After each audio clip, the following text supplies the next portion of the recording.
Bu bemorimiz bizga endi hozir bemorimiz ham bo'lmaydi. Ukamiz bizga 2 yil oldin Qoraqalpog'iston Respublikasidan juda og'ir ahvolda naslkada ko'tarib olib kelishgan.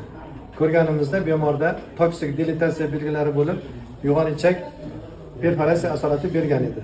Yo'g'on-ichakni biz kolonoskopiya qilib, ichini tozalab va bemorni 2 kun juda og'ir ahvolda bo'lganligi uchun reanimatsiyada tayyorlab, bemorda shundan so'ng kolektomiya, to'g'ri ichak cho'ntog'ini hosil qilish va bir og'iz ilostoma qo'yish operatsiyasini bajarganmiz. 1 yildan so'ng bemor semirib o'ziga kelgandan keyin ingichka ichakdan rezervuar hosil qilib, ya'ni pouch anal anastomoz qo'yib, bemorni uyiga javob berganmiz. Mana hozir ko'rib turibsizlar, bemorning ahvoli juda yaxshi. Sog' odam qanaqa bo'lsa, xuddi shunaqa.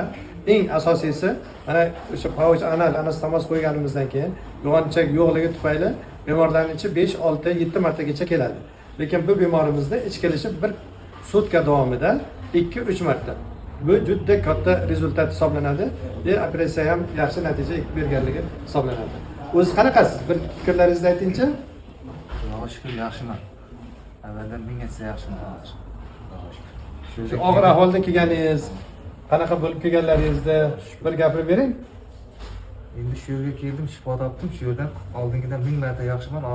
Avval shu qornimda ichak chiqib turgan sababli ko'p qiyinchiliklar bo'lgan. Endi o qiyinchiliklardan o'tdim, Xudoga shukr, 1 yildan beri yaxshiman. Hamma narsa ishlayapman, hamma narsa yeyapman.